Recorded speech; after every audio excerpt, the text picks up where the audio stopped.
We have gathered here today to reflect on the life and legacy of one of the greatest sons of Bharat Mata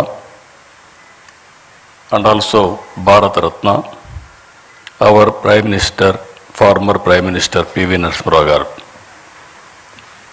P.V. Narasimha Rao garu, I had a very good equation because we are all one state, from Telugu state at that time.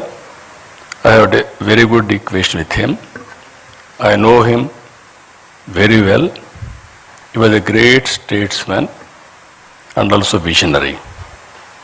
The Telugu community is proud of him. He was a true Telugu Bidda who reshaped the destiny of our great nation. Born in a humble family, that to farming family. He showed brilliance from a young age. He was a student leader, a freedom fighter, a scholar fluent in 17 languages. Now we are all talking, why should we learn Hindi? Not only he learned Hindi, he has learned 17 languages. That is how he has become a great man. I am very happy. Today I witnessed one of the best our museum. I really appreciate management committee. Now if you come here, who is who has brought what public policy, how it is reflecting on our lives, and also how it is going to reflect for future of all of us. If you go back again, his political journey, P.V. Narasimha Rao is a shining example of balanced and thoughtful leadership. He served the country in many important roles as a member of parliament, Chief Minister of Andhra Pradesh, as Union Minister for External Affairs, Defence, Home, and of course finally Prime Minister of India. Very few leaders have had such vast experience, who is aware of social, political and economic challenges country is facing. If you see here, post independence India, I am dividing two parts. One is from freedom to economic reforms. From economic reforms to now, post and pre-independent economic reforms. In the pre-economic reform era, before 1991, India followed a socialist economic model.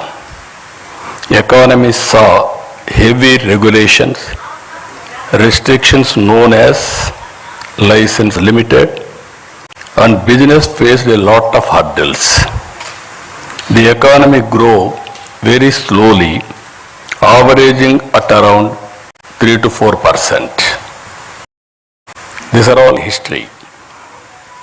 By 1991, India was facing major economic crisis. By mid-1991, our foreign exchange reserves hit in all-time low, just sufficient for few weeks to import diesel and petrol. We are forced to pledge our sovereign gold. It was time to bring in bold reforms and usher in a forward-looking public policy. Always I consider public policy is a deadly combination.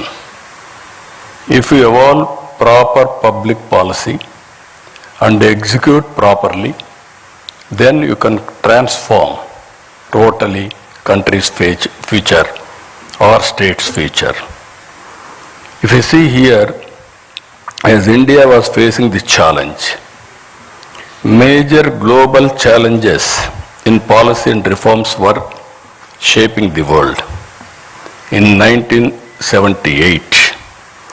Deng Xiaoping.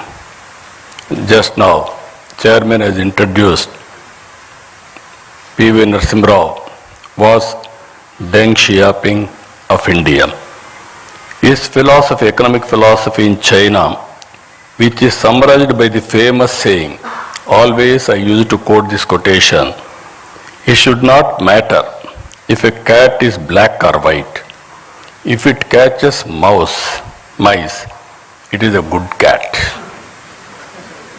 We are calculating if it is black, then it is even sometimes we will go back sentiments.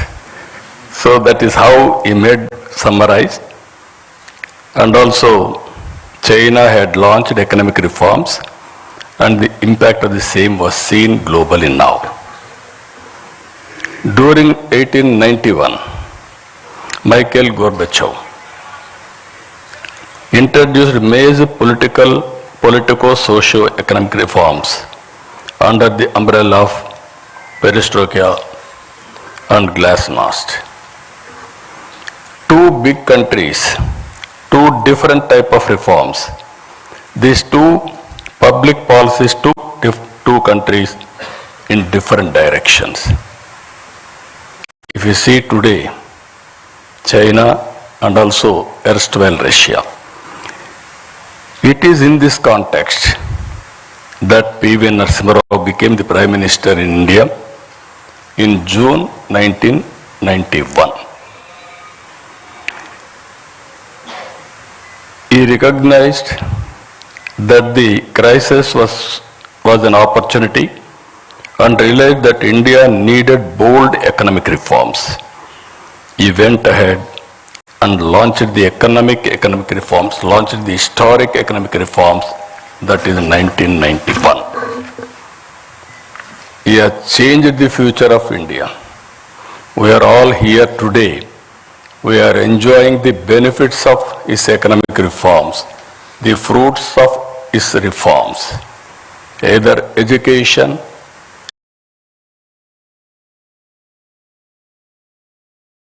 or so many things if you can go through now. Previously, that is pre-economic reforms and post-economic reforms, there is a vast difference. According to me, is a game changer. One, China, Deng Xiaoping was respected in that angle. India's Deng Xiaoping, P.V. Narasimha Rao, nobody can forget his contribution for the nation.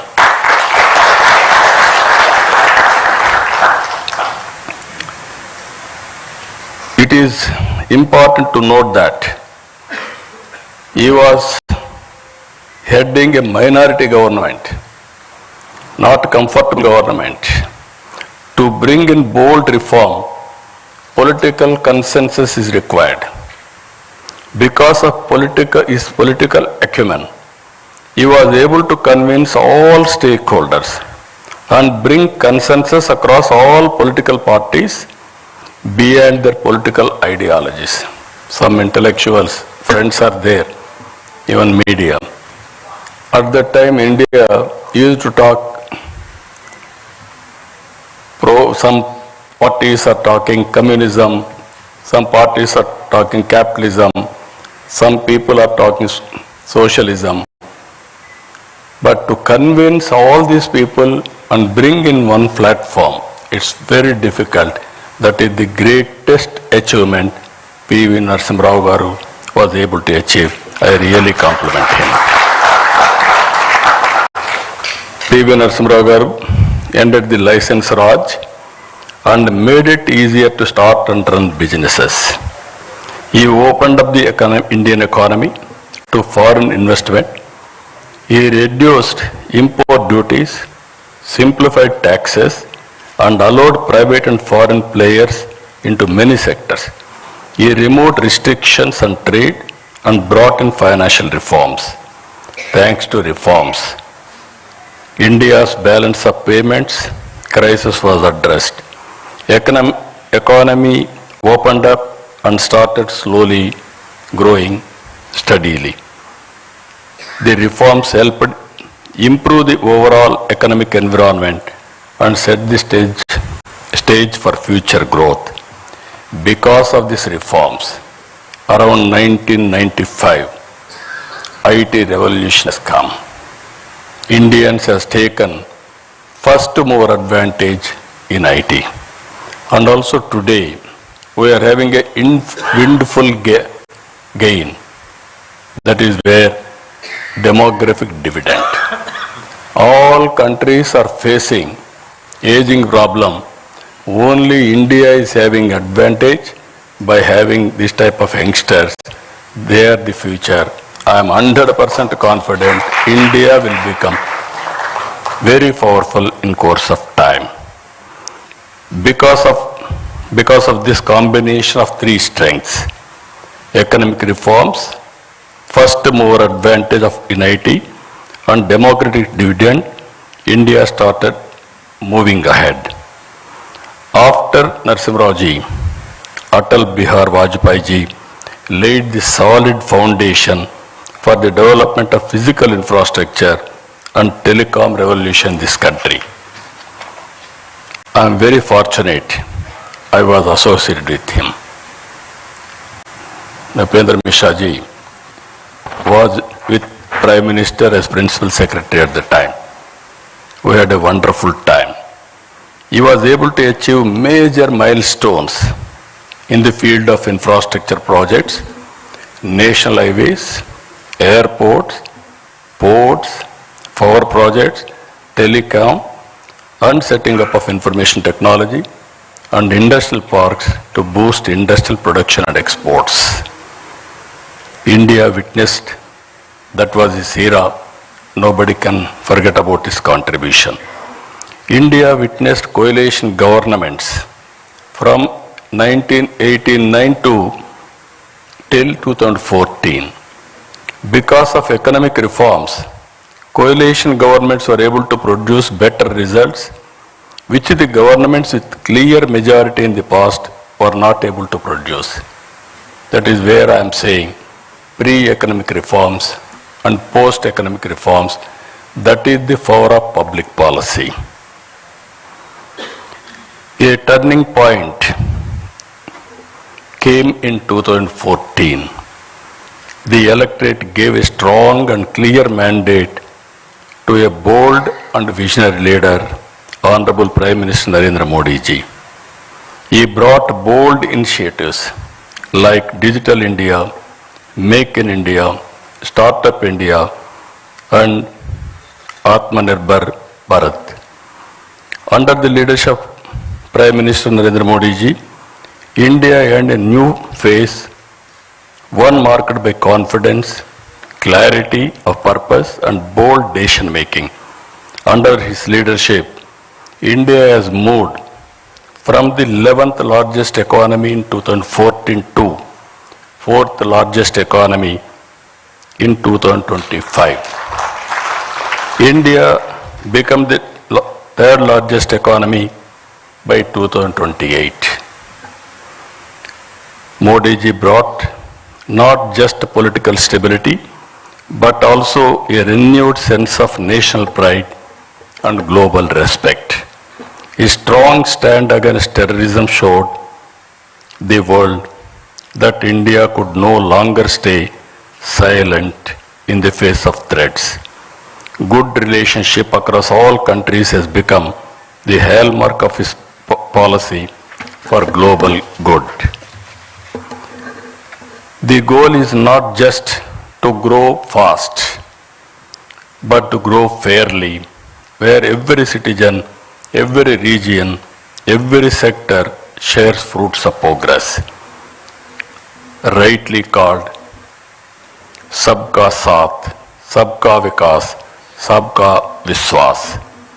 Recently, the World Bank latest estimates, India has achieved a remarkable position as the 4th most income equal country globally, with a Gini index score of 25.5 and a score of America and China are much below at 41.8 and 35.7 respectively. Here we have to understand with public policies. Public policy is meant for people, not to make more and more rich. Wealth has to be created. Under the same time, even haves and have-nots, the difference we have to reduce continuously. That is the best policy Narendra Modi ji has brought. I really compliment him. Better than America, better than China, that is India has achieved for the last 11 years. Over 17.1 crore Indians have been lifted out of extreme poverty in the last decade. A testament to the success of Narendra Modi ji. Modi ji has translated the hopes of a young nation into action through initiatives in infrastructure, digital transformation, welfare, and international diplomacy. For a good public policy to achieve its maximum impact, it is important to have a stable government and a visionary leader. Today, our country is fortunate to have a right leader at the right time, at right place. Everybody should recognize it. Sri Narendra Modi ji is taking India to global heights with confidence and clarity. He has given us the vision, Vikasit Bharat 2047. In the year, all of us will go to history. In the year 1978, when China started economic reforms, if you compare India and China, 140 billion US dollars economy, both are same. And if you go to America at that time, you see America, $2.3 trillion US economy. From then, if you compare both China and India, one stage, America 15 times higher than these two countries. Today, if you see US, China and Indian economy, 30.5 trillion America, 19.2 trillion China, 4.2 trillion India. The US economy, which was 15 times bigger than China in 1978, is only 1.5 times bigger now. They are catching. The US economy, which was 15 times bigger than India, is now 7 times. We are behind. If you see here, India has consistently demonstrated their excellence on the global stage, earning recognition for the talent, technical expertise, and innovative thinking, whether in space technology or healthcare or entrepreneurship. Indian professionals have shown that they can compete and lead the highest levels globally. You are seeing recently around 20 who are all best people, wealthiest people in the global community, who are all migrated, 2 are from India. And also 125 global rich people, around 12 are from India. Our people globally are doing extremely well. I don't have any doubt about it. That is their performance today. The world will look to India and Indians for delivering solutions that drive progress and transformation across industries worldwide. The stature and performance of Indians across various leadership positions globally is already visible. It is important to take this to the logical conclusion. All of us, it is a very historical occasion. All of us has to remember P.V. Narasimha Rao's contribution. We have to pay homage to him. And also we have to remember Atal Bihar Vajpayee ji. He has contributed to the great nation and also very strong foundation he laid. And at the same time, earlier I told you India is having three strengths. One is economic reforms. Second is demographic dividend. Third one is first mover IT advantage. Now we are having one more advantage. That is very strong and stable leadership, Narendra Modi ji. I am telling you this with my heart. I have seen all politics for the last 5 decades nearly. Pre-economic reforms I have seen. Post-economic reforms I have seen. I have worked with different prime ministers very closely. And I supported prime ministers. And I was a coalition partner also. By seeing all these things, at one stage if you see, around 1995, 91 economic reform started. I became Chief Minister in 1995. I started second generation reforms in Andhra Pradesh. That is where Atal Bihar Vajpayee ji was the Prime Minister. Nupendra Mishra was the Principal Secretary to him. I used to go with new ideas every day. And also I used to influence him, lobbying him for getting it done, positive things. I was very happy the way things have happened. I remember very well when he was with PM. One day I went to Honorable Prime Minister one idea.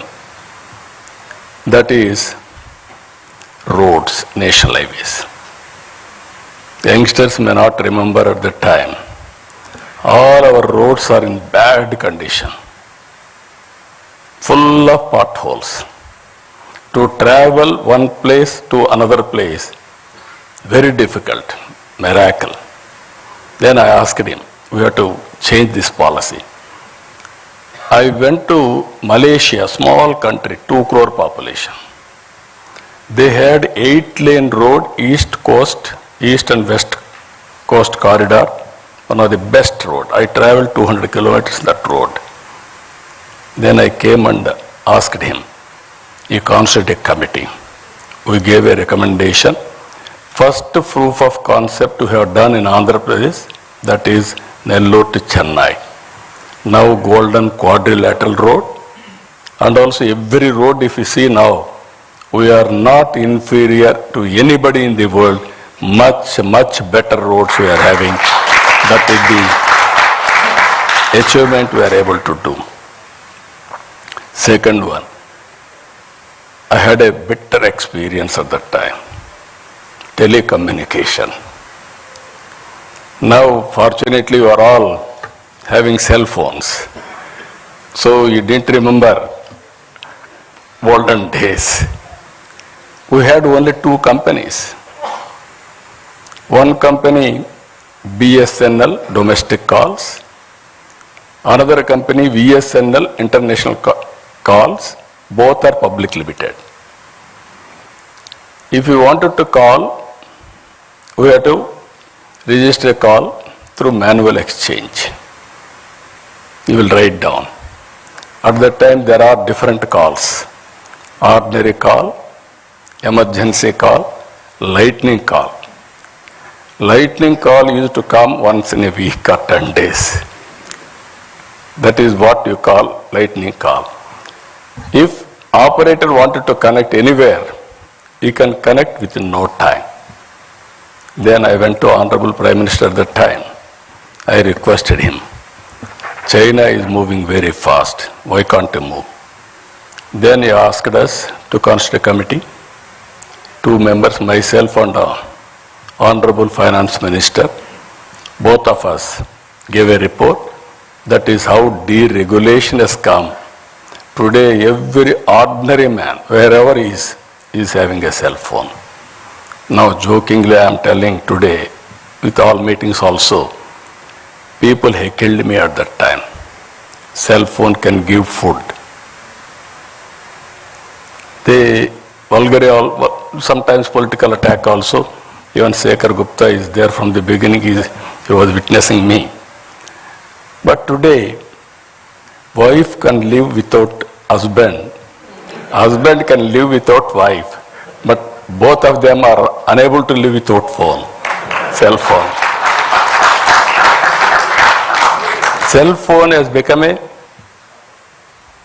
biggest instrument wherever you are, whatever you want to do. Only cell phone is enough to complete your transactions, identity, business, or you wanted to, nowadays so many things. This is where I am saying, when I started high-tech city with IT, that was during Vajpayee period. That was in Hyderabad. Now I am going Quantum Valley with artificial intelligence in Amaravati. This is the first of its kind in India now. Now, why I am telling all of you,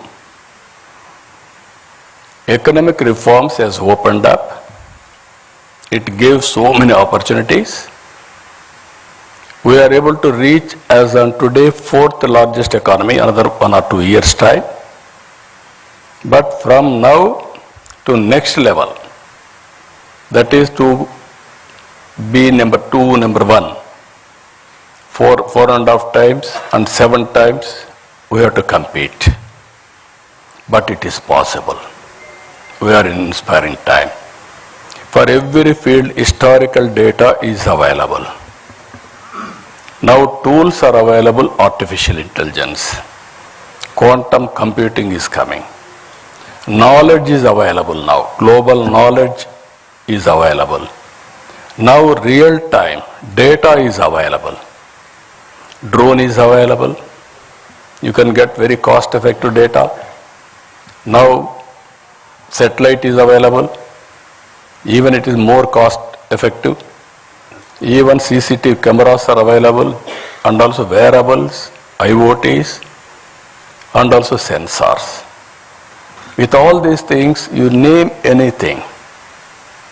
Prediction of thunderbolts, prediction of cyclones, prediction of cloud burst, and also the impact of flood.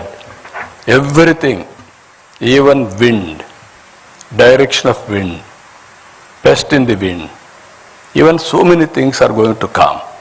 Reservoirs, water levels, groundwater level, even soil moisture.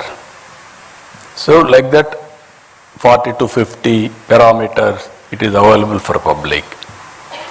With all these things you can apply, solution will be 90 to 95% accuracy. But how to use all these things, that is the leadership quality. So I am saying today, we are inspiring time, we are in inspiring time.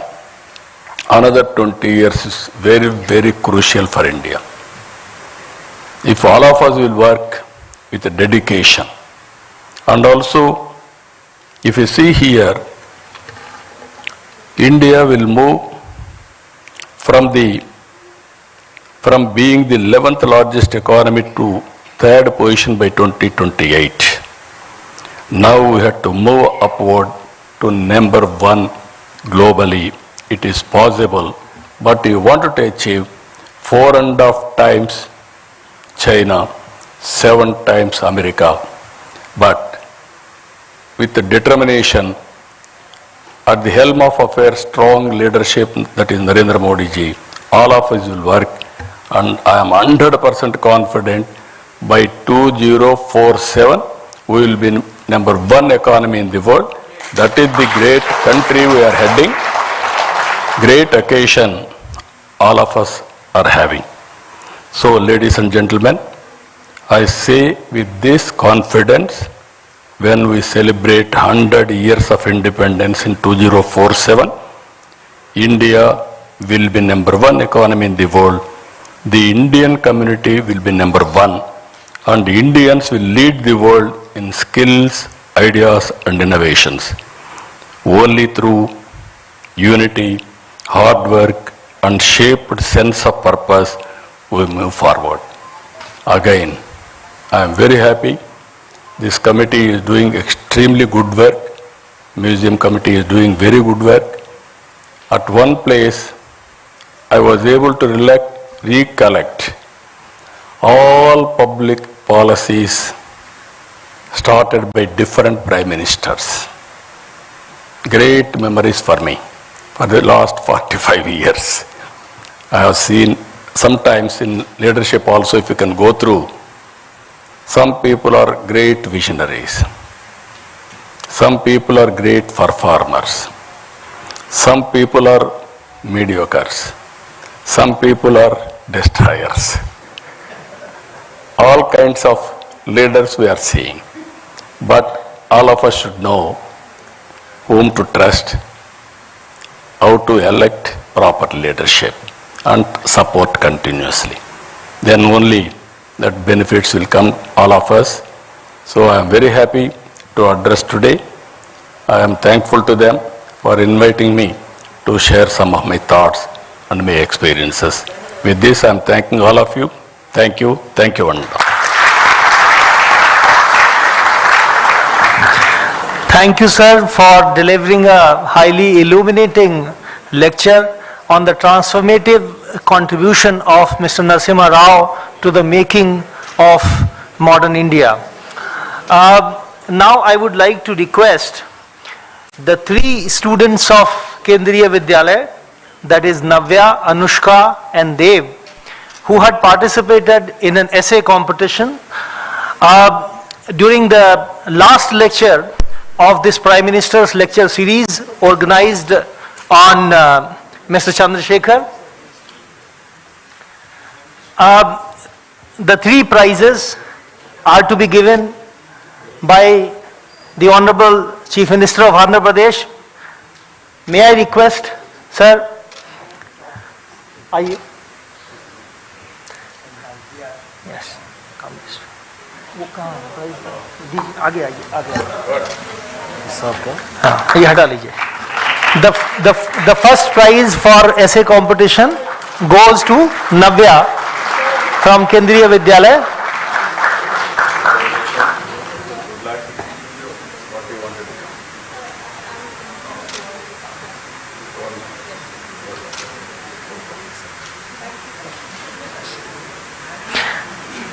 The second prize to Anushka.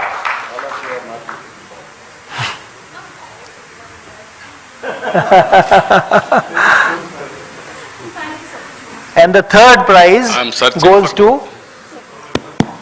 I'm searching for good politicians, young politicians. Nobody is preferring politics.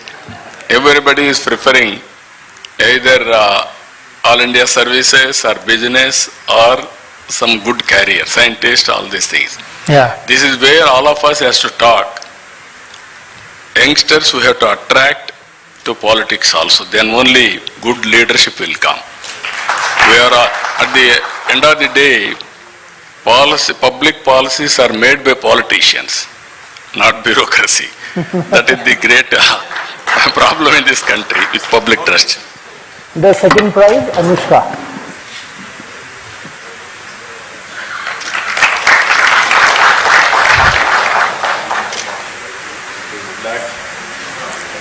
Yeah.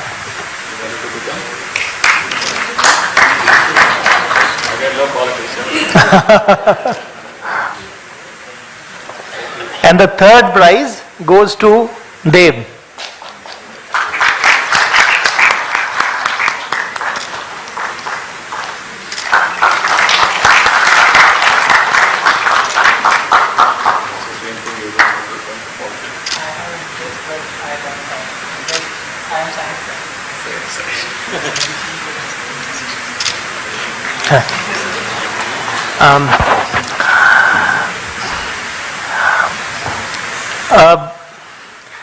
Mr. Chandrababu Naidu has very kindly agreed for a few questions. We have time for just a few.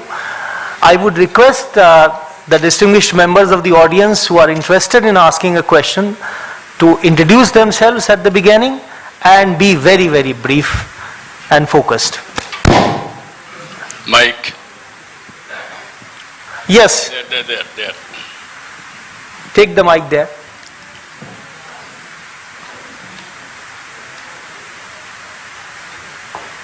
Distinguished Chief Minister of my state where I was born. My name is Srinivas Kumar Erapotu, Global Vice President for International Federation of Electric Vehicle Association.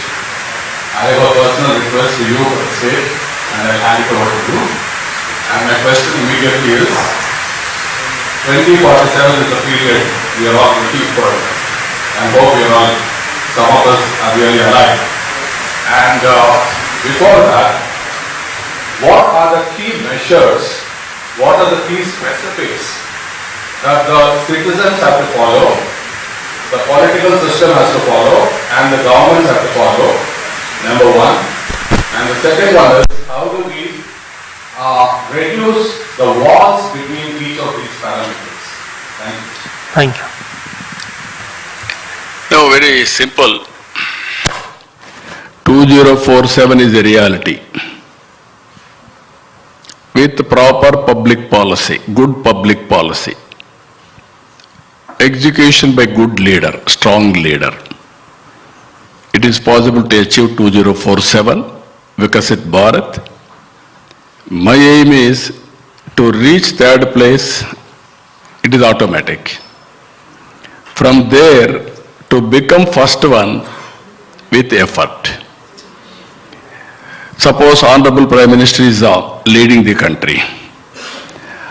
All our responsibility, what is good for the nation, what is good for us, we have to adopt it. Then only it is possible.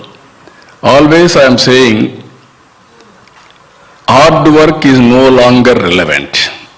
Smart work is, we need smart work. Earlier we used to carry so much of luggage or hard work, agriculture, everything. Now everywhere machines have come, automation has come, and things are happening very drastically. Some people are having even today some doubts, can we grow that fast? Our Indians have proved. I can say proudly, 20-25 years time, you go anywhere in the world, highest per capita income earners are Indians. That is a great contribution within 25 years' time. If India with a dedication will work, it is possible. Again, one more question, what you are asking, how to work together.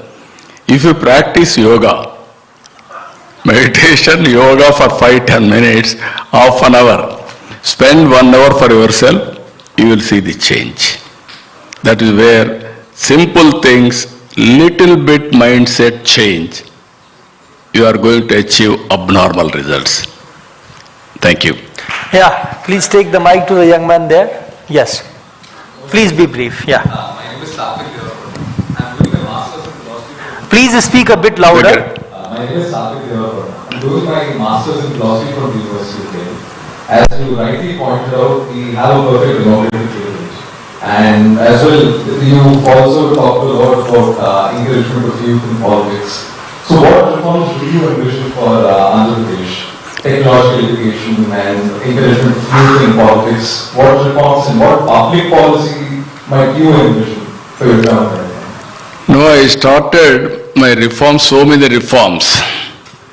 As you rightly mentioned, Government of India has started quantum mission. America is having Silicon Valley. Why can't we have Quantum Valley? That is where I started Quantum Valley in India. Second one, not only talking, quantum computers we are going to get by 1st January 2026, we are going to operate in India with quantum computing. For that, people like you have to write algorithms now. That is where I am bringing curriculum changes with public policies, everything. Second one, as you rightly mentioned, youngsters in politics. Today, my parliamentary party is the youngest parliamentary party in parliament. All are youngsters. My Ram Mohan Naidu, who is civil aviation minister, is the youngest minister in the cabinet, central cabinet. That is how we brought so many youngsters. And also my MLAs are also all are youngsters and educated. It is where conscious decision as a political party we are taking for better impact and also better results. So not only talking, with execution we are going to achieve all these things. So at least now you must get some inspiration. I asked one more youngster here, are you interested in politics? He said, sir, I am interested, but I am interested now in technology. That is where you are all escaping. Yes. The next question. No, please come. Great pleasure to meet you. The greatness of Sri P.V. Narasimha, I am son of post and a senior lawyer to the Supreme Court and has fought Uncle P.V.'s inner circle. And his greatness was first discovered by Pandit Jawaharlal Nehru in the year 1961. And he used to act as an interpreter. And Jawaharlal Nehru, in his Twist with Destiny speech, would say, peace is irreversible, so is freedom, so is prosperity, and so is disaster in the one world which is no longer can be broken into isolated fragments. How do you react to that in the present context, of war and bloodshed and disaster and lack of prosperity? Thank you. So yes, all over the world now ego problems. And also we are creating unrest. There I really appreciate Honorable Prime Minister. He is working with global leaders for global peace also. And at the same time, terrorist attack is not only talking, he is promoting and acting. Recently, Pakistan, when they attacked us in the name of Sindoor, with precision, within 25 minutes, they have taught them a lesson. But we are not against Pakistan and any other country. If they come on our border or they create any terror or any violence on us, we are not going to tolerate. That message is important. That is how he has given message. Everybody should confine like this, then there will be global peace. That is what I am saying. Yes. Yes, sir, my question is that we are finding that as far as the Narasimha criticism is concerned, it is that we are finding that a lot of services and a lot of modern industries are growing. But as far as agriculture is lagging behind, and some of the domestic even industry, traditional industries like arts and crafts are they are also not performing that well after this liberalization period. So how can we take that forward, so that we can have much more fair and equitable growth for our masses, So what is your time? What's on that? Thank you. No, there are some traditional occupations or industries. For example, your food habits have been changed. Earlier, all of us used to eat only wheat or rice or little bit vegetables. Today, we are eating only protein, especially fruits or vegetables or millets. This is where food habits have changed. Now agriculture practices we have to change. Then only we will survive. Always transformation in society. All economies have started with agriculture, then industry, then service. Now Indian economy has gone to service sector, and also industry is developing to little, but based on agriculture even today predominant. It will take some time, But ultimately, agriculture always we have to support. Governments has to support and handhold, then only they will survive. Compared to living standards, those who are in services or IT sector, all these things, they are getting more money by way of salaries, everything. But farmers are not getting that type of money, but they are also having aspirations to educate their children, living standards, everything, their expectations are different.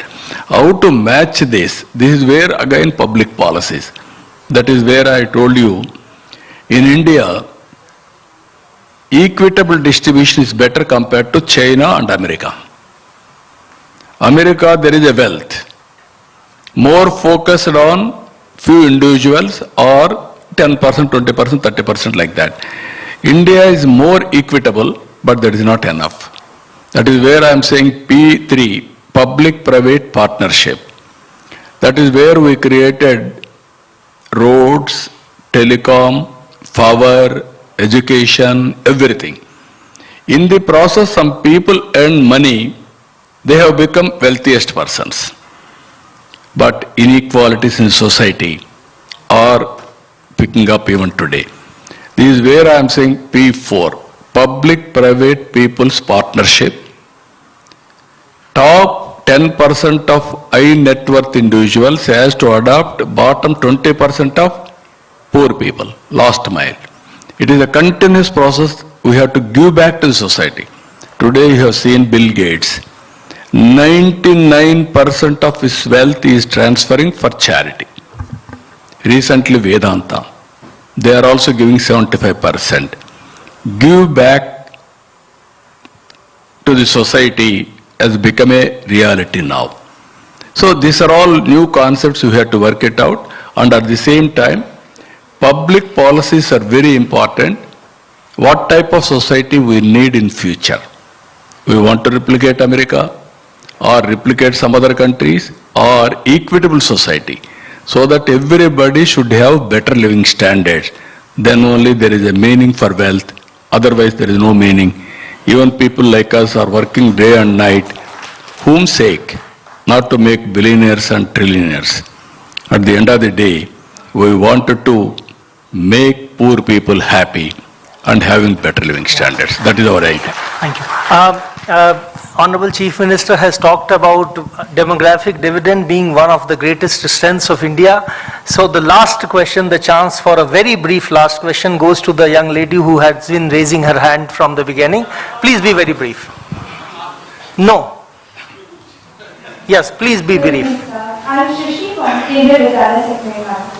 My question was, we are assuming India to stand as the first nation, the highest ranking nation in 2047. But my question is, we are not only behind the 90%. So we are having a lot many areas where we are lacking behind. There are not many areas where people are in need of government relief. There are not many sectors that should be taken care of. So what are your plans, not only for Andhra Pradesh, but for whole nation? What is your vision? Yes. Thank you. Thank you. I am very happy you are youngster. She is having great social responsibility towards the nation.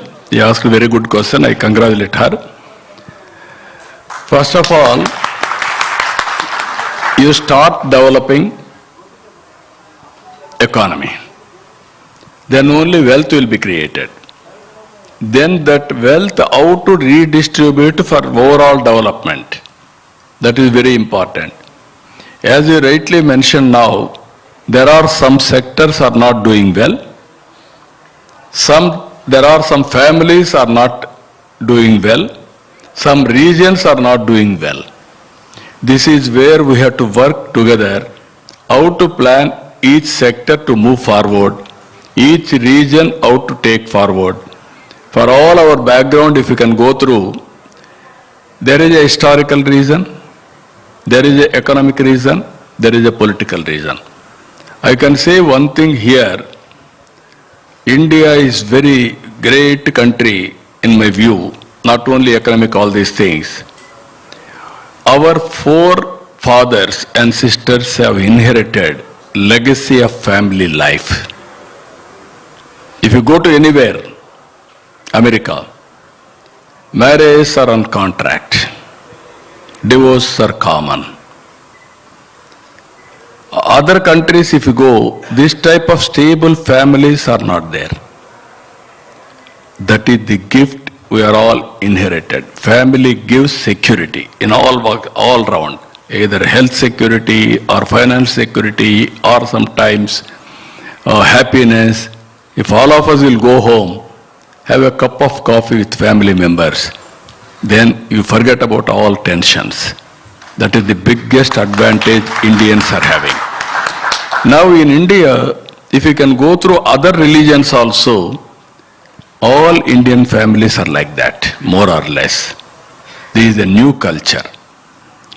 I am assuring you, time will come, things are happening now, overall development will come. That is where I am saying public policy.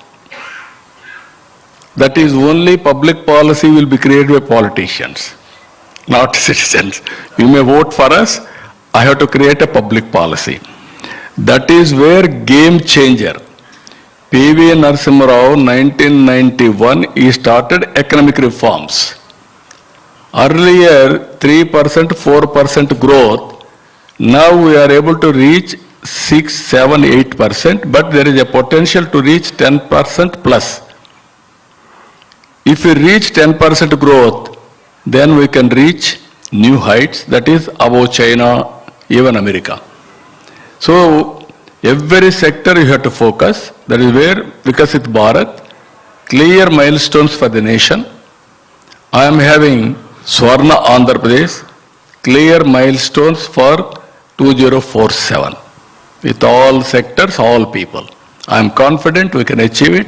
That is where I am saying wealthy, healthy, happy society. That is inclusive growth rate. That is possible. Thank you, sir, for agreeing for this Q&A session. We have we don't have time. We have run out of time. We have a very distinguished audience today. The son of late Shri Narasimha Rao, Mr. Prabhakar Rao, and the grandson, Mr. N.V. Subhash are there. I would like to now invite them to come to the stage to present a shawl to Honorable Chief Minister. We are having any shawls? Yeah. You have to give. No. We made them. Family members, lot of you. Thank you so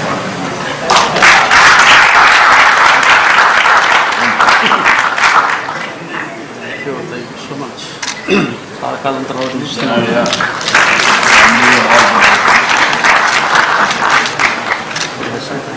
Nice. Now I would like to invite our director, Mr. Ashwini Lohani, to deliver the formal vote of thanks. After the formal vote of thanks, kindly join us for high tea outside the auditorium. Thank you, Ravi. Today we heard a wonderful lecture on the life and legacy of P.V. Narasimha Rao, ex-Prime Minister, organized under the Prime Minister Lecture Series by the Center for Contemporary Studies in the Prime Minister's Museum and Library. We are indeed grateful to the dynamic Chief Minister of Andhra Pradesh, Honorable Chandrababu Naidu Garu, for accepting our request and delivering an interesting, informative and captivating lecture. Your visit, sir, has been inspirational for all of us. We are deeply honored. Thank you very much, sir. Thank you very much. We are also thankful to the Honorable Minister of State for Communications, Dr. Chandrasekhar Garu, and the Honorable Members of Parliament who are present for gracing the event. Thank you very much, sirs. Thank you, members of the media, for covering this landmark event. A big thank you to all the esteemed guests, ladies and gentlemen, for a gracious presence, and the young children, young school children. Thanks are also due to Mr. Nipet Mishra Garu, Chairman Executive Council, and Dr. Sur Prakash Garu. member of the Executive Council, for the constant support and guidance. And lastly, I would like to thank all the officers and staff of the Prime Minister's Museum and Library for their continuous efforts towards achieving excellence and for organizing today's event successfully. Thank you all. Jai Hind.